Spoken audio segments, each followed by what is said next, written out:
코로나가 한창일 때 우리 마스크를 사려고 약국 앞에 줄을 섰던 기억이 있습니다. 약국이 열리기도 전에 많은 사람들이 줄을 서 있었습니다.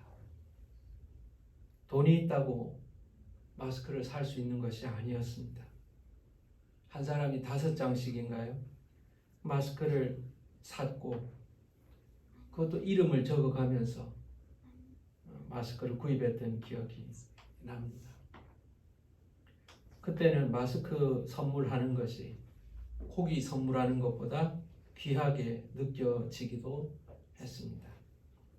별거 아니지만 꼭 필요한 물건이었기 때문에 그렇습니다. 근데 마스크는 변함이 없습니다. 흔해버렸죠? 흔해져 버려서 그 가치를 우리는 다시 잊어버리는 것 같습니다. 로마서는 신령한 은혜를 나누기 위해서 기록된 말씀입니다. 신령한 은혜. 신령한 은혜가 뭡니까? 영적인 선물, 놀라운 선물, 이렇게 표현할 수가 있습니다.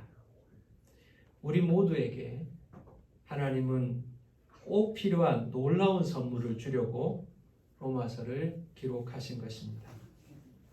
구체적으로 놀라운 선물은 복음입니다.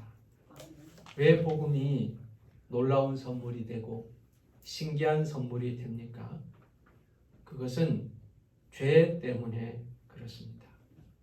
죄를 해결하기 위해서는 복음밖에 없기 때문에 그렇습니다. 우리는 한동안 코로나를 맞서기 위해서는 그 마스크 한 장, 정말 보잘것없는 1000조가리 한 장을 얻으려고 줄을 섰던 기억이 나죠. 근데 하나님은 이 코로나보다 더 심각하고 무서운 그 죄를 맞서게 하시려고 우리에게 복음을 주신 줄 믿으시길 바랍니다. 우리는 로마서 1장 2장을 통해서 이방인들의 죄에 대하여 살폈습니다. 하나님이 상실된 인간의 타락상을 우리는 보았습니다. 성령의 열매보다도 훨씬 더 많은 죄의 열매들을 보았습니다. 나치 치하의 유대인의 학살, 킬링피드, 캄보디아의 킬링피드, 그리고 지금도 자포리자 부근에서 이루어지고 있는 러시아군의 만행을 통해서 죄인의 잔악함이, 죄의 열매가 얼마나 심각한지 우리는 생생하게 보고 있습니다. 유대인은 예외입니까? 얼핏 보기에는 유대인은 훨씬 나아 보입니다. 유대인들은 율법도 가지고 있습니다. 할례도 받았습니다. 절기도 지키고 있습니다. 성전도 가지고 있습니다. 이방인들과는 비교도 안 될 만큼 도덕적인 삶을 살고 있는 것 같습니다. 그러나 유대인도 죄에 대해서는 예외가 아닙니다. 유대인도 죄인입니다. 단지 조금 나은 죄인입니다. 착한 죄인인 것입니다. 이방인들과 비교하면 도덕적인 것 같지만 안타깝게도 기준은 이방인이 아닙니다. 기준은 하나님이십니다.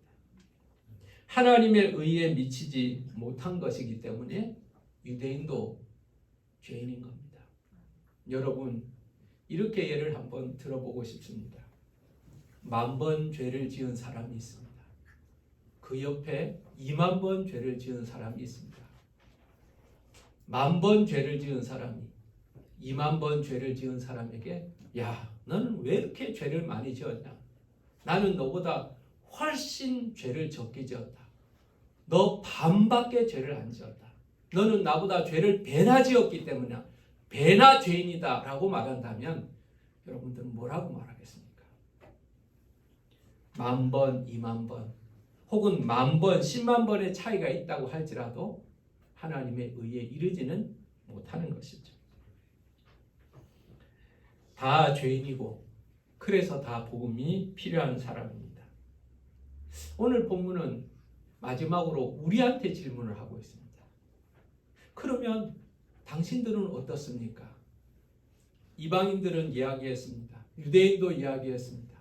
그럼 당신들은 어떻습니까? 라고 질문하고 있습니다.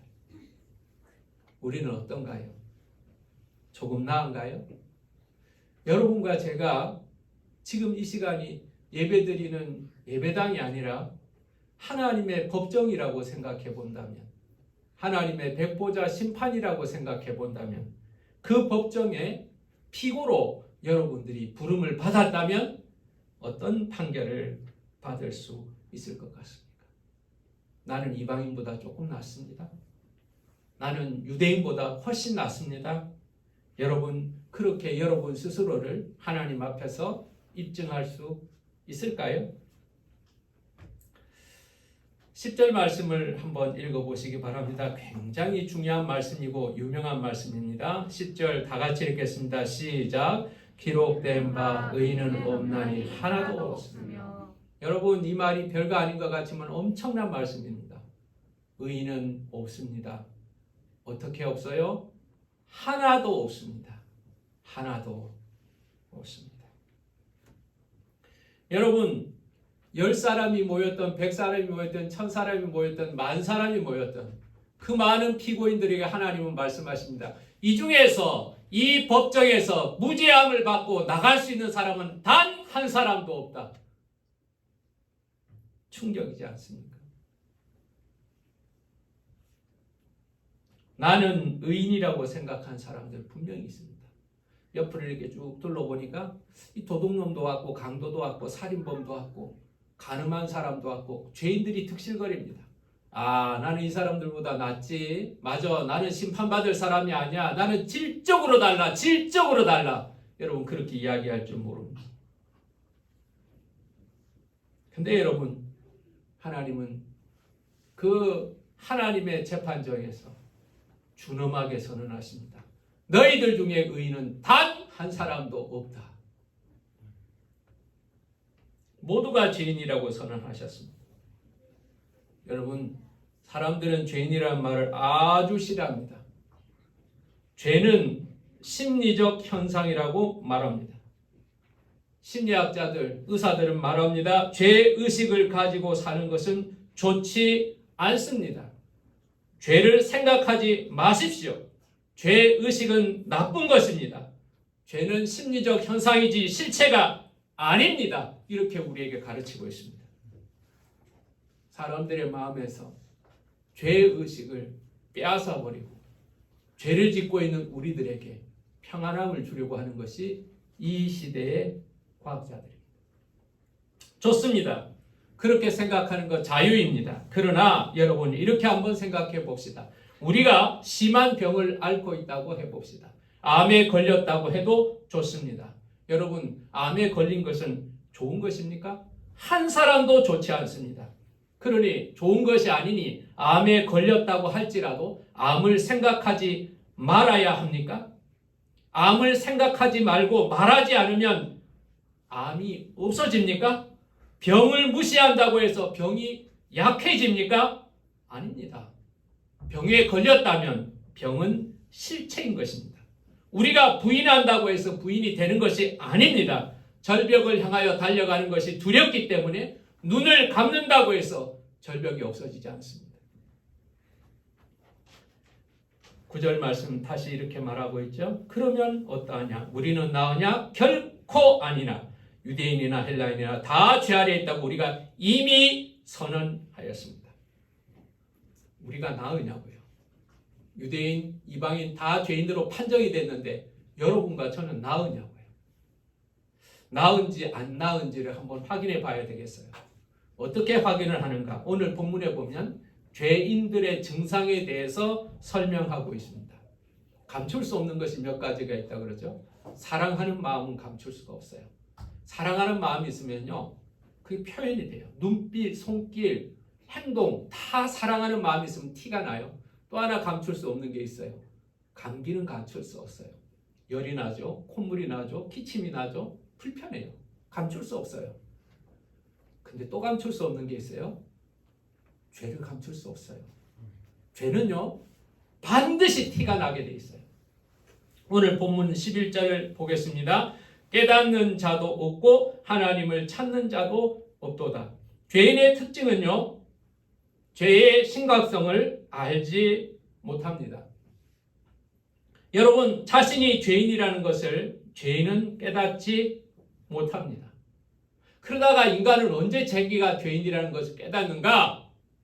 하나님의 은혜를 경험하고 나면 자기가 죄인이라는 것을 깨닫습니다. 구원받고 나면 내가 죄인이라는 것을 깨닫게 됩니다. 베드로가 예수님을 처음 만났을 때 그가 물고기를 잡고 나서 육지에 도착하는 후 첫 번째 주님께 했던 말씀이 무언가? 주여 나를 떠나소서 나는 죄인이로소이다. 아니 물고기를 이렇게 많이 잡았는데 주님 감사합니다. 엄청난 물고기 잡아주셔서 감사합니다. 혹은 예수님 우리 집에 갑시다. 우리 집에서 한 식사라도 맛있게 합시다. 그런 이야기가 아니었어요. 그는 은혜를 경험하고 자신의 죄악됨을 발견했던 거예요. 바울은 의로운 줄 알았습니다. 바리새인 중에 바리새인이었습니다. 가마리엘 학파에서 율법을 공부했습니다. 그는 그리스 철학에도 아주 능통한 사람이었습니다. 똑똑하고 정의로운 사람, 이 시대를 기억할 수 있는 사람이었습니다. 그런 줄 알았습니다. 그런데 그가 다메섹 도상에서 주님을 만났습니다.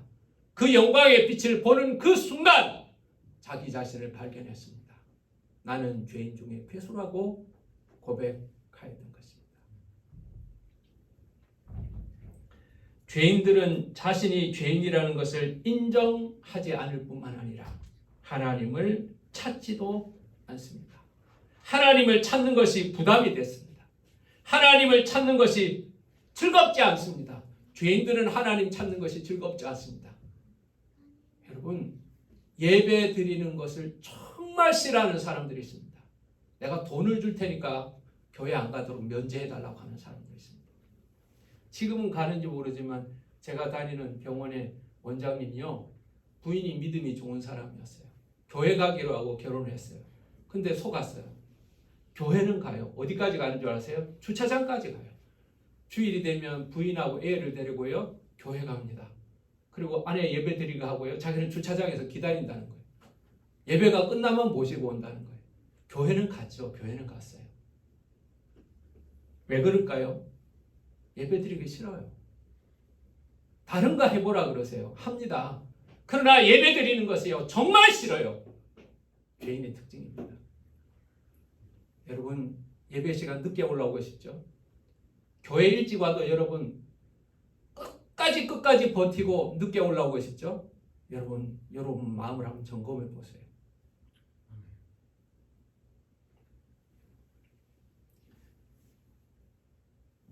어둠 가운데 있던 상태에는 안에 뭐가 있는지 모릅니다. 근데 빛이 비춰지면 그 안에 뭐가 있는지 확 드러납니다.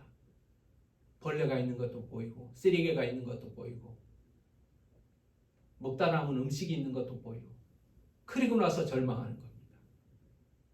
사랑 여러분, 여러분은 여러분의 심령을 바라보고 깨닫고 통회하는 믿음이 있기를 예수 이름으로 축원합니다. 그래서 예수를 찾는 믿음으로 바뀌어지기를 예수 이름으로 축원합니다. 죄인의 증상 두 번째가 뭡니까? 12절 말씀을 읽어보겠습니다. 다 같이 읽겠습니다. 시작. 다 치우쳐 함께 무익하게 되고 선을 행하는 자는 없나니 하나도 없도다. 여러분, 치우쳤다고 말합니다. 치우쳤다. 이 치우쳤다는 말은 쉽게 표현하면 길에서 벗어났다라는 겁니다. 옆길로 샜다는 겁니다. 죄인들은 하나님의 길에서 벗어난 사람, 하나님의 길에서 옆길로 샌 사람입니다. 가야 하는 길이 있음에도 불구하고 옆길로 나간 사람이 죄인들입니다.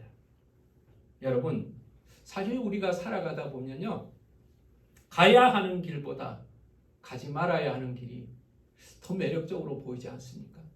하라고 하는 일보다 하지 말라고 하는 일이 더 하고 싶을 때 없습니까? 아이들이 학교 가라 그러면 이 가방 들고 학교 가다가 놀이터에서 놀고 싶어서 그냥 놀이터에서 노는 아이들도 있는 것처럼 말입니다. 사람들은 하나님을 거절하였기 때문에 하나님의 길이 아닌 다른 길을 선택하게 됩니다. 하나님이 왕이 되는 것을 거절하였기 때문에 내가 왕이 되고 싶은 겁니다. 죄를 짓는 심리는 이겁니다. 하나님이 왕이 아니에요. 내가 왕이에요. 내가 하고 싶은 대로 가고 싶어요. 내가 가고 싶은 길로 가고 싶고 내가 하고 싶은 일을 하고 싶어요. 이게 죄의 본성입니다. 여러분, 에덴 동산에서 아담과 하와가 무슨 죄를 지었어요? 사람 때려 죽였어요? 도둑질했어요? 뭐 살인했어요? 아니요, 그런 죄 짓지 않았어요. 그들이 지은 죄는 하나님과 다른 길을 선택한 거예요. 하나님이 허락한 길이 있음에도 불구하고 그 길을 거절했어요. 요나는 어땠습니까? 요나는 무슨 죄를 지었습니까? 사람 물건 훔쳤어요? 간음했습니까? 살인했어요? 그런 죄 짓지 않았어요. 우리가 보기에는 죄를 찾을 수 없는 사람이에요. 그가 지었던 죄는 딱 하나예요. 하나님의 길이 아니라 자기가 원하는 길로 간 거예요. 요나가 하나님의 길을 몰랐나요? 알았습니다. 그러나 그 선택의 순간 자기가 왕이 되고 싶은 거예요. 하나님의 선택을 인정하고 싶지 않아요. 내가 나의 왕이 되어서 내가 선택하는 거예요. 하나님의 길을 거절하고 내 길을 가는 거예요. 이게 치우쳐 있다는 거예요. 여러분 신앙생활 하면서요, 하나님을 몰라서 이렇게 살지 않아요. 하나님을 충분히 알아요. 아담과 하와가 몰랐어요? 정확하게 말씀도 알고 있었어요. 요나가 몰랐어요? 그 시대 가운데 쓰임받는 사람이었어요. 근데 하나님의 길을 거절하는 거예요. 내가 왕이 되고 싶어서요. 그래서 치우친 길로 가는 거예요. 죄인들의 증상 세 번째가 있습니다. 죄인들의 증상 세 번째, 13절을 읽어보겠습니다. 시작. 그들의 목구멍은 열린 무덤이요 그 혀로는 속임을 일삼으며 그 입술에는 독사의 독이 있고. 자, 여러분, 그 목구멍이 열린 무덤이라는 겁니다. 무덤은요 이중적이에요. 모순이죠. 여러분, 지금은 상여라는 것이 잘 없잖아요. 제주도의 폰테박물관에 가면 상여가 전시되어 있고요. 상여의 문화, 영여의 문화에 대해서 잘 설명하고 있습니다. 제주도 가거든 여러분, 거기 그런 데도 한번 가서 한국의 전통 장르에 대해서 한번 잘 살펴보시기 바랍니다. 여러분들은 영적인 삶을 살아야 되기 때문에 죽음을 한번 잘 살펴보는 것도 여러분 유익합니다. 근데 죽음은요, 굉장히 이렇게 정반대의 상황을 우리가 만들어냅니다. 슬프기 때문에 화려하고 아름다운 것을 꾸며냅니다. 상여를 보십시오. 화려합니다. 평생 그런 가마를 한 번도 못 탔던 사람에게 최고의 가마를 세워줍니다. 그리고 그 잔치하는, 장례식 하는 그 과정에서도 제일 좋은 옷을 입혀주죠. 모든 과정이 그 죽음을 감추고 화려함으로 슬픔을 녹여냅니다. 그런데 여러분, 그 무덤도 아름답게 꽃으로 장식하고 모든 장식을 아름답게 하지만 그러나 한꺼풀만 열어보면, 뚜껑을 열어보면 어떻습니까? 거기 죽음이 있습니다. 벌레가 득실거립니다. 짐승들이 와서 살을 뜯어먹습니다. 아니, 그게 없다 하더라도 몸은 썩어서 냄새가 나고 흉물스러운 해골이 드러나는 겁니다. 그게 죽음입니다. 우리는 그걸 부인할 수 없어요. 자, 열린 무덤이 뭘까요? 화려하게 꾸며진 무덤 안에 죽음의 심각한 상황들을 보지 못하게 감춰져 있던 그 무덤에 뚜껑이 열린 거예요. 뚜껑이 열렸을 때 어떤 게 보여요? 썩은 게 보여요. 벌레가 보여요. 버글거리는 게 보여요. 더러운 것이 다 보인다는 거예요.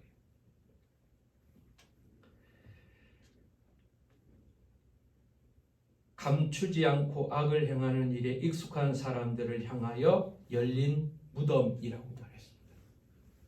죄인들은요, 결국 안에서 나옵니다. 겉을 아름답게 꾸몄죠. 무덤같이 꾸몄죠. 그러나 죄인들은 결국 뚜껑이 열리고 죄가 나옵니다. 열린 무덤 같은 썩은 것이 안에 있고요. 그리고 입에서 독사의 독이 막 나온다고 말했습니다. 마태복음 15장 11절에 입으로 들어가는 것이 사람을 더럽히는 것이 아니고 입에서 나오는 것이 사람을 더럽힌다고 말씀하셨습니다. 여러분 안에 뭐가 있는지 잘 돌아보시기 바랍니다. 다른 사람은 못 보는 것 같죠. 뚜껑을 덮어놨으니까요. 뚜껑을 덮어놔서 못 보죠. 근데 여러분은 볼 거예요. 여러분은 무슨 생각을 하는지, 여러분의 말이 독사에 독이 되지 않도록 여러분의 속 사람을 새롭게 할 수 있기를 예수 이름으로 축원합니다. 그 다음으로 죄에 중독이 된 사람, 죄인들의 목록에 들어가는 사람의 특징이 하나가 있습니다. 15절을 다 같이 읽겠습니다. 시작. 그 발은 피 흘리는데 빠른지라 그랬습니다. 그 발은 피 흘리는데 빠르다고 말했습니다. 죄를 짓는 사람들은 가만히 혼자서 죄를 짓지 않습니다. 죄를 지으면서 돌아다닙니다. 돌아다니면서 죄를 짓습니다. 그리고 죄를 짓는 사람들은요, 혼자 죄를 짓지 않습니다. 떼거리로 죄 짓기를 좋아합니다.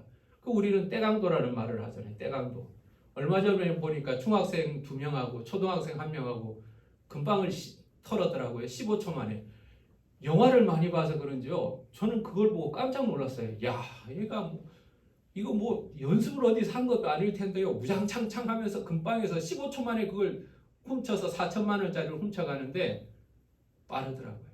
진짜 빨라요. 근데 걔들한테 엄마가 학원 가라 그러면 그렇게 빨리 움직였을까요? 공부하라 그러면 그렇게 빨리 움직였을까요? 절대로 안 그럽니다. 사람들은요, 죄를 짓는 일에 빠릅니다. 하나님의 의로운 일에는 무기력합니다. 예배 드리자 그러면 소한테 소를 끌고 가는 느낌이 드는 사람들이 있습니다. 선한 일을 하자 그러면, 하나님을 위해 봉사하자 그러면 하기 싫습니다. 근데 밤 12시에 한국 축구 응원하자 그러면 여러분 치킨을 앞에 놓고 거룩한 재단에서 제사를 드리듯이 축구를 보잖아요. 그렇지 않습니까? 내가 깜짝 놀랐는데요. 네이버로 축구를 본 사람이 1200만 명이랍니다. 네이버로 축구를 본 사람. 엄청나지 않습니까? 거룩한 축구의 재단에 치킨을 제물로 드려서 우리 한국 이겨라, 우리 한국 이겨라 간절한 예배를 2시간 넘도록 드린다는 거예요. 제가 이거 농담하는 것 같죠? 그렇지 않아요. 이걸 대체 종교라고 합니다. 사람은 하나님을 마음에 두기 싫어해요. 근데 뭔가를 숭배하고 싶어요. 뭔가를 사랑하고 싶어요. 뭔가를 의지하고 싶어요. 그래서 스스로 만들어 놓은 종교들이 있는 거예요. 열광적으로 좋아하는 연예인, 미친 듯이 사랑하는 운동팀. 여러분 그게 대체 종교예요. 우상이에요. 할로윈 데이 때 전국에서 모여서 몰려다니는 사람들. 그들은 자신의 정욕에 충실합니다. 밤도 낮도 가리지 않습니다. 여러분 내가 죄인인지 믿음의 사람인지 돌아보려면 아주 간단합니다. 나는 정욕에 충실한가 아니면 믿음의 삶에 충실한가? 죄를 짓는 일에 충실한가? 하나님의 일에 충실한가? 하나님 앞에 뭔가 하자 그러면 미적미적거리면서 돈 된다 그러면 눈에 불을 켜고 호닥닥 뛰어나간다면 여러분들은 정욕의 메인 죄인에 가까울 것입니다. 여러분 기억하세요. 욕망과 죄는 동전의 양면입니다. 욕망과 죄는 동전의 양면입니다. 욕망이 죄는 아니에요. 그러나 욕망을 가진 사람은 죄를 짓게 되어 있고 죄를 지은 사람들을 뒤집어 보면 거기에 욕망이 있습니다. 욕망을 가진 사람은 죄를 허용합니다. 자신의 욕망을 정당화하기 때문에 그렇습니다. 누구나 욕망은 다 있어요. 저에게도 있어요. 여러분에게 있어요. 그러나 우리가 중요한 것은 뭔 줄 아세요? 욕망에 굴복하지 않는 거예요. 욕망에게 내가 지지 않는 거예요. 결국 그 죄인들의 마지막은 무엇인가? 마지막 상태에 대해서 말하고 있습니다. 질병의 마지막처럼 죄인들의 마지막 상태를 말하고 있습니다. 16절을 읽어보겠습니다. 시작. 파멸과 고생이 그 길에 있어 평강의 길을 알지 못하였고. 파멸과 고생이 그 길에 있다. 평강이 없다 말합니다. 여러분, 죄를 막 지으면 재밌는 것 같죠? 죄를 지으면 재밌습니다. 근데 죄를 자꾸 짓다 보면요, 평강이 사라집니다. 여러분, 죄를 지으면서 마음이 평안한 사람이 없습니다. 그렇습니다. 죄를 지으면 평안하지 않습니다. 죄인들은 뭐라고 말하는 줄 아세요? 감옥에 들어가면 마음이 편하다 그럽니다. 죄를 지어서 밖에 있을 때는 불안했고요. 죄를 벌받고 감옥에 들어가 있으면 마음이 편하다 그래요. 이렇게 편한 줄 알았습니다. 이렇게 편한 줄 알았습니다. 여러분 들어보세요. 죄인들은 그렇게 말을 합니다. 평안이 없습니다. 그리고 고생합니다. 죄를 지으면요, 결국 고생스럽습니다. 그리고 마지막에는 파멸하게 됩니다. 그리고 하나님의 음성을 듣지 못합니다. 오늘 본문의 마지막에 보니까 하나님을 두려워함이 없느니라. 하나님을 두려워함이 없느니라. 우리가 성경을 보면요, 하나님께서 우리에게 말씀하실 때 대포할 소리같이 크게 말씀하실 때도 있죠. 그러나 하나님은 세미하게 말씀하실 때가 많습니다. 사울아 사울아 말씀하실 때 사울에게는 엄청 크게 들렸습니다. 근데 주변의 사람들이 들었습니까? 못 들었습니다. 아무도 못 들었습니다. 사랑하는 여러분, 세미한 음성을 들으려면요, 우리가 민감해야 합니다. 세미한 음성을 들으려면 귀를 기울여야 합니다. 근데 자꾸 죄를 짓고 하나님과 멀어지고 그러면 마음이 거칠어지고 둔감하여서 하나님의 세미한 음성을 들을 수가 없습니다. 하나님이 말씀하지 않는 것이 아닙니다. 세미한 음성을 듣는 귀를 상실한 것입니다. 마비가 된 겁니다. 설교를 들어도 별로 은혜가 안 돼요. 누가 와서 설교를 해도 상관없어요. 내 마음은 이미 무장이 돼 있어요. 영적 무장이 아니라 영적 게으름의 무장. 마음이 둔감함의 무장. 딱지가 앉았어요. 그래서 막 칼로 찔러도 안 들어와요. 칼로 찔러도 안 들어와요. 1년 내도록 기도하면서 눈물 한 방울 안 나요. 기도하면서 말씀 들으면서는 눈물 한 방울 절대로 안 나요. 근데 드라마만 보면, 영화만 보면 그냥 부모님이 섭섭한 말 한마디만 해도 남편이 무슨 말 한마디만 눈물이 줄줄 나와요. 한번 생각해봐요. 내 영혼에 마비가 오지 않을까. 결론은 무엇입니까? 우리 모두가 죄인이고, 여러분 9절 말씀에 우리가 다 죄 아래에 있다고 선언을 했죠. 그리고 19절을 읽겠습니다. 다 같이 봉독합니다. 시작. 우리가 알거니와 무릇 율법이 말하는 바는 율법 아래에 있는 자들에게 말하는 것이니 이는 모든 입을 막고 온 세상으로 하나님의 심판 아래에 있게 하려 합니다. 9절에서 모든 사람 죄인이라고 선언을 했어요. 그게 뭐야? 진짜 그래? 10절에 의인은 없나니 하나도 없다니 나 동의 못하겠어 이렇게 말했는데 결국 19절에 갑니다. 여러분 10절부터 쭉 18절까지 죄인들의 증상, 죄인들이 가지고 있는 태도들을 하나하나 드러내다 보니까 19절에 가서는 결국 이렇게 입을 막는 겁니다. 더 이상 할 말이 없구나. 내가 그래, 내 죄의 증상이 다 드러났기 때문에 내가 할 말이 없다. 입을 닫고 하나님의 심판 아래에 있게 되었다는 겁니다. 복음을 듣지 못했을지라도 우리에게 선한 양심을 주셨고, 그리고 하나님이 알만한 것이 피조물 가운데 드러났음에도 불구하고 하나님을 인정하지 않는 죄인이고, 유대인들은 하나님께서 율법을 주셨고 하나님이 어떤 분인지를 분명하게 말씀하셨음에도 불구하고 언약을 깨뜨리고 하나님의 언약에 신실하지 못하였던 것이 죄인이고, 그리고 저와 여러분도 이와 같은 행위로 말미암아 하나님 앞에 자기를 자랑할 수 없는 죄인이라는 것, 그래서 하나님의 심판 아래에 있을 수밖에 없다는 사실을 결론적으로 말하고 있는 겁니다. 아무도 뻔뻔스럽게 말을 못할 거라는 겁니다. 다 자기 입을 막을 것이라는 겁니다. 여기서 용감하게 손을 드는 사람이 한 사람 있었습니다. 하나님, 그래도 나는 다릅니다. 우리에게는 율법이 있습니다. 나는 율법을 지키며 살았습니다. 이방인들과 나를 같이 취급하는 것은 옳지 않습니다.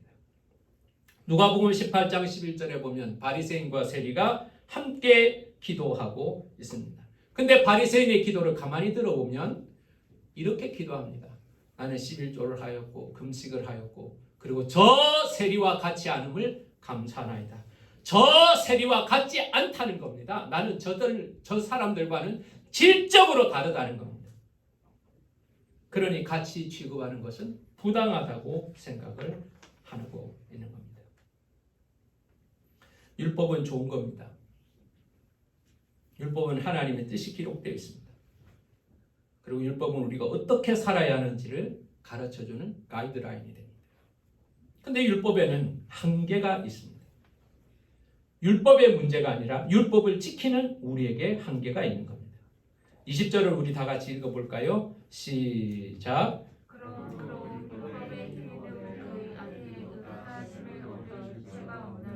율법의 행위로 그의 앞에 의롭다 할 육체가 없고 율법으로는 죄를 깨달을 뿐이라고 말씀하고 있는 겁니다. 율법을 지키는 것은 중요한 거지만 율법으로 의롭게 되는 것이 아니라는 겁니다. 율법은 우리가 무슨 문제가 있는지 드러내주지만 율법이 우리의 죄를 용서하는 능력은 없다는 겁니다. 죄가 무엇인지를 가르쳐주지만 죄를 용서하는 기능은 율법에 없다는 겁니다.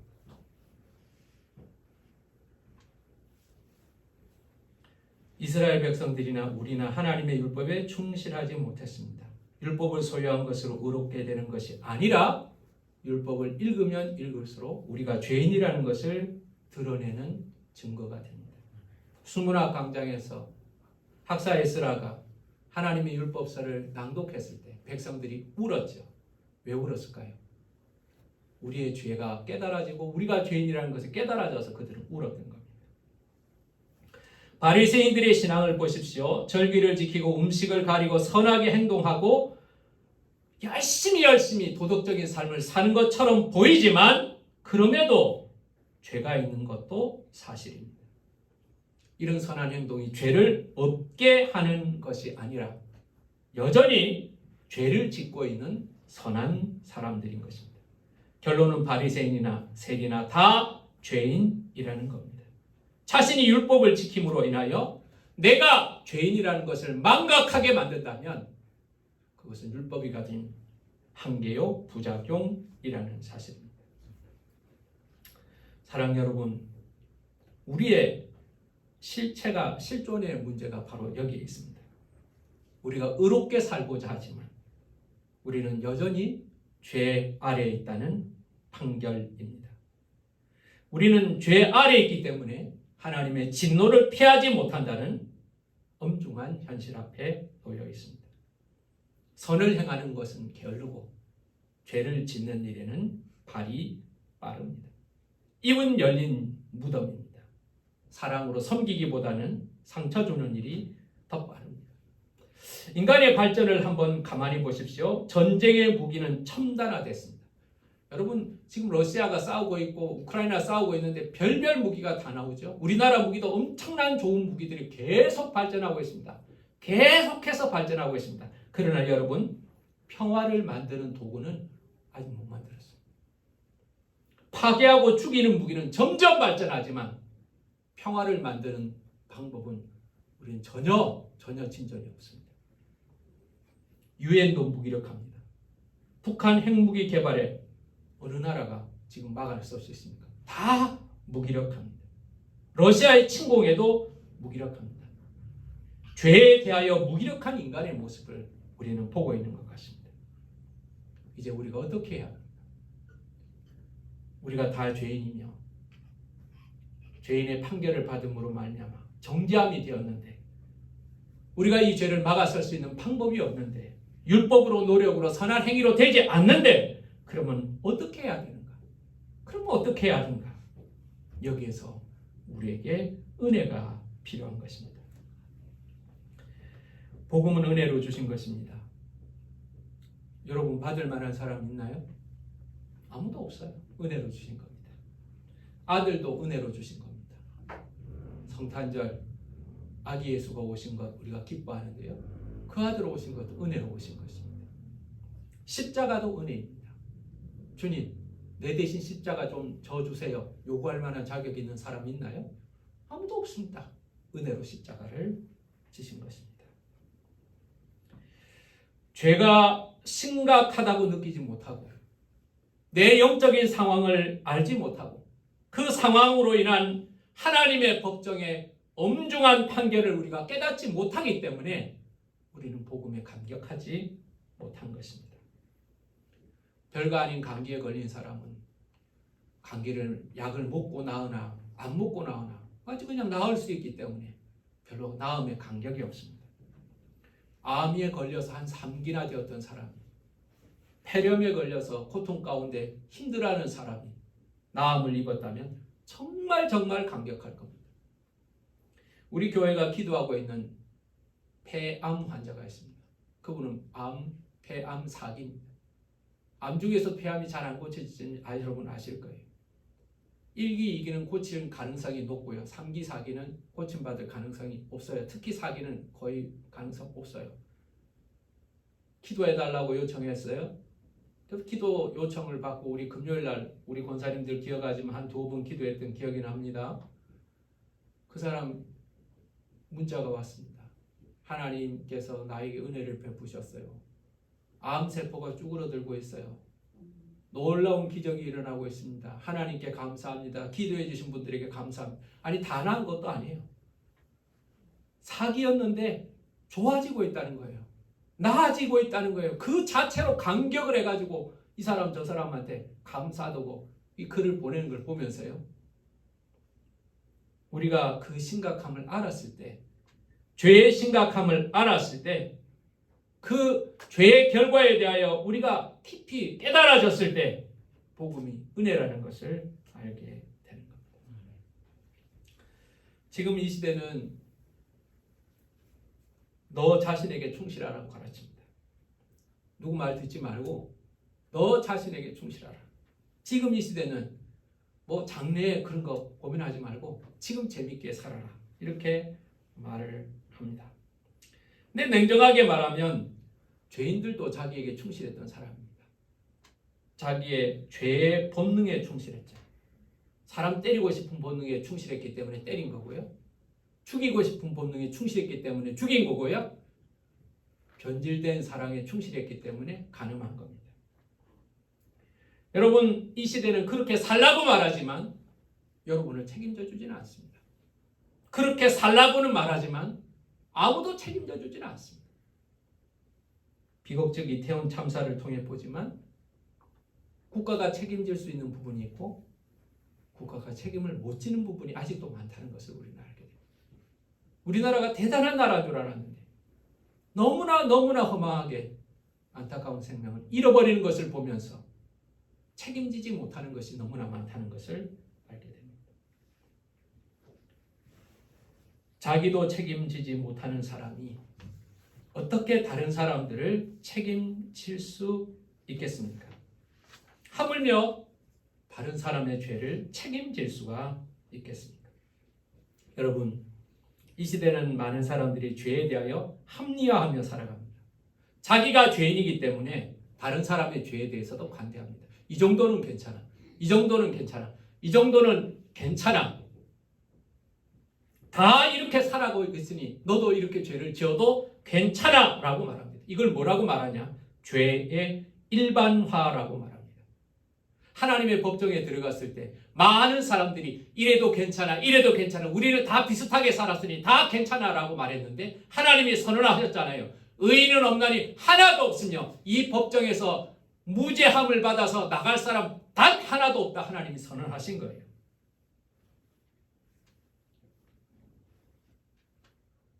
우리에게 의가 없습니다. 그래서 죄인들에게는 은혜가 필요합니다. 하나님의 의가 우리에게 필요합니다. 우리에게 복음이 필요한 이유가 바로 이것 때문에 그렇습니다. 여러분들이 사람의 법정에 서지 않은 것으로 만족하지 마십시오. 여러분 법원에 가서 여러분이 죄인이라고 불려다닌 것 아니라고, 나는 죄인 아니야, 여러분 그렇게 생각하지 마십시오. 우리는 하나님의 법정에 서기 때문에 그렇습니다. 사람들이 무죄라고 해도, 이 정도 죄를 지어도 괜찮다고 말해도 여러분들은 동의하지 마십시오. 그들도 나와 함께 벌을 받을 죄인에 불과합니다. 나를 합리화하지 마십시오. 사람들의 말에 동의하지 마십시오. 이 시대의 흐름과 유행에 여러분을 방치하지 마십시오. 우리는 하나님의 법정에서 하나님이 하시는 그 말씀으로 인하여 우리는 판단받을 것입니다. 자신이 의롭다고 말했던 유대인도 죄인으로 판별이 되었습니다. 나는 하나님 안 믿었으니까 죄인 아니죠? 이렇게 말했던 이방인들도 하나님의 기준으로 죄인으로 판별되었습니다. 그들은 이제 벌을 받을 일만 남아있는 겁니다. 이런 우리를 위해서 하나님은 은혜를 주셨습니다. 내 힘으로 안 됩니다. 내 노력으로 안 됩니다. 율법으로 안 됩니다. 선한 양심으로 안 됩니다. 하나님의 은혜가 필요합니다. 하나님의 은혜가 필요합니다. 이 은혜를 받고 이 은혜를 누리는 저와 여러분 되시기를 예수 이름으로 축원합니다. 기도하겠습니다. 아버지 하나님, 사실 우리는 내가 꽤 괜찮은 사람이라고 생각합니다. 남들과 비교해서도 괜찮은 사람이고, 이 시대 사람들과 비교해도 이 정도는 하면서 살아가고 있고, 사람의 법정에 불려가서 재판받은 적도 없고, 그래서 나 정도면 선한 사람이며 하나님이 인정하실 것이라고 생각합니다. 그런데 하나님의 법정에 불려 들어갔던 모든 사람들이 충격적인 선언을 듣게 됩니다. 의인은 없나니 하나도 없다. 의인은 없나니 하나도 없다. 우리의 노력으로, 우리의 행실로, 우리의 지식으로, 율법으로 하나님 앞에 무죄하다고 선언할 사람은 단 한 사람도 없다고 말씀하고 계십니다. 그리고 오늘 하나님은 죄인들이 가지고 있는 증상에 대해서 설명하기 시작합니다. 열린 무덤과 같다고 말씀하시고, 하나님 아이 두기를 싫어하고 죄를 짓는 일에 발 빠르게 돌아다니고 하나님 찾지도 않고 깨닫지도 못하고 입은 독과 같은 것들이 쏟아져 나오는 하나님, 믿음의 눈으로 가만히 바라보면 나의 모습도 이 죄인들의 증상 가운데 있음을 깨닫게 됩니다.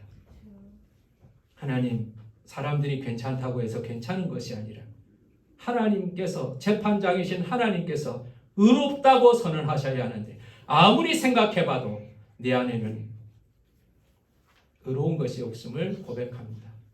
은혜가 필요합니다. 내 노력으로 되지 않고, 율법으로 되지 않고, 양심으로 되지 않고, 사람들의 도움으로 되지 않는 이 죄의 문제를 해결하기 위해서 주님의 큰 은혜가 필요합니다. 주님의 복음이 우리 가운데 부음받게 하시고, 닫힌 무덤과 같이, 썩은 열린 무덤과 같이 더럽혀진 우리의 심령이 예수 그리스도의 보혈로 정결하게 하여 주시옵소서. 예수님의 이름으로 기도하였습니다.